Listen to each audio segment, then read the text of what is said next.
Praise lord. దేవాతి దేవునికి వందనాలు. ప్రభు నామమున మీ అందరికీ నా ప్రత్యేకమైన వందనాలు, శుభాలు తెలియజేస్తున్నాను. ఈ దినము కొరకు ఏర్పాటు చేయబడిన దేవుని వాగ్దానము అపోస్తుల కార్యములు 18వ అధ్యాయము 10వ వచనము.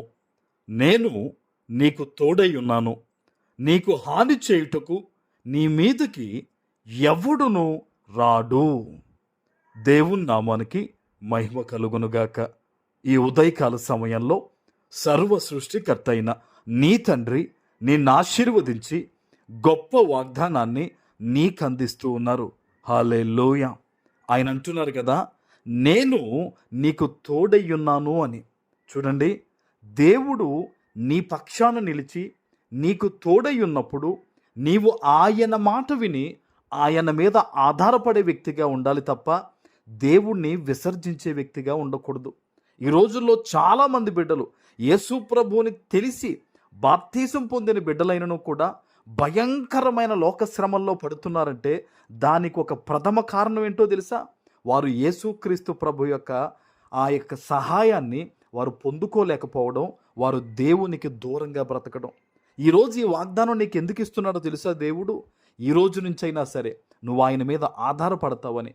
ఎప్పుడైతే నువ్వు దేవుని మీద ఆధారపడతావో నా తండ్రి సెలవిస్తూ ఉన్నారు, నీకు హాని చెయ్యడానికి, నీ కుటుంబానికి కీడు తలపెట్టడానికి, నీ సమస్తములో అపవాది ఏదీ కూడా వాడు ముట్టలేడు, ఎవ్వడును నీ మీదకి రాలేడు.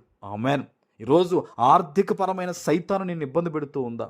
నిరుద్యోగం అనే ఇబ్బంది నీ కుటుంబంలో ఉందా? వ్యాపారం అభివృద్ధి లేని పరిస్థితి, లేకపోతే కోర్టు కేసా, లేదా ఇంట్లో ఇంకనో మారు మనస్సులు లేని భయంకరమైన ఇబ్బందుల్లో ఉంటే గనక నా ప్రభు ఒకటే చెప్తున్నాడు, నీకు హాని చేయడానికి ఎవడో నీ మీదకి రాడు అంటే దాని అర్థం ఏంటో తెలుసా?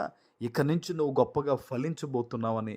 అంతేకాదు, నువ్వు ఆయనను ఆశ్రయించుట ద్వారా ఇంక ఏ రకమైన ఇబ్బంది కూడా నేనేమీ చేయలేదు. ఆమెన్. ఈరోజు ఎక్కడి నుంచి ఈ వాగ్దానాన్ని వింటూ ఉన్నావు?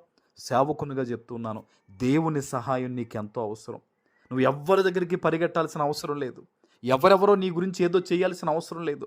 ఆయన సన్నిధులను మోకరించి, అయ్యా నీ వాగ్దానాన్ని నమ్ముతున్నాను ప్రభువా, నా పట్ల ఈ వాగ్దానం నెరవేర్చి, ఇదిగో నాకు ఈ శ్రమ తొలగించు, ఈ ఇబ్బంది తొలగించు, ఈ కార్యము జరిగించు, నేను సాక్షిగా బ్రతుకుతాను ప్రభువా.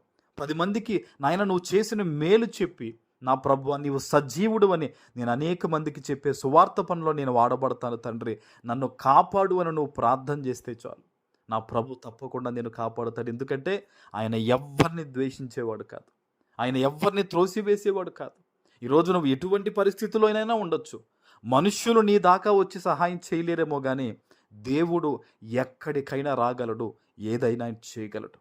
లాజరు చనిపోయిన తర్వాత అందరూ అనుకున్నారండి, శవం కదా, వాసన వచ్చేస్తుంది, ఇంకా బ్రతకడు కదా, ఎలా ఏంటి అయిపోయింది, 3 రోజులు అయిపోయింది కదా అనుకున్నారు. కానీ దేవుడు లాజరు బయటికి రాని పిలవగానే అద్భుతమైన రీతిలో మరలా బ్రతుకొచ్చాడు. ఈరోజు నీ జీవితంలో కూడా ఒక్క మాట పలుకని దేవుణ్ణి అడుగు, ప్రార్థన చేయి, వాగ్దానం ఎత్తిపెట్టి దేవుణ్ణి సంధించు. ఆయన ఏదైతే వాగ్దానం ఇచ్చాడో నీకు తోడై ఉంటానని, తప్పకుండా ఆయన మాట ఇస్తే నెరవేర్చే దేవుడు గనక ఈ రోజు నుంచి ఆయన నీకు తోడై ఉండి ఏ హాని నీకు నీ కుటుంబానికి కలగకుండా ఆయన కాపాడుతారు. ఆమేన్. ప్రార్థన చేసుకుందాం. పరిశుద్ధుడా, ప్రేమ కలిగిన తండ్రి, మీకు వందనాలు. ఈ ఉదయకాల సమయంలో మీరిచ్చిన నీ గొప్ప వాగ్దానము ప్రతి బిడ్డ జీవితంలో నెరవేర్చి స్థిరపరచమని యేసు నామమున ప్రార్థిస్తున్నాను తండ్రి. ఆమేన్.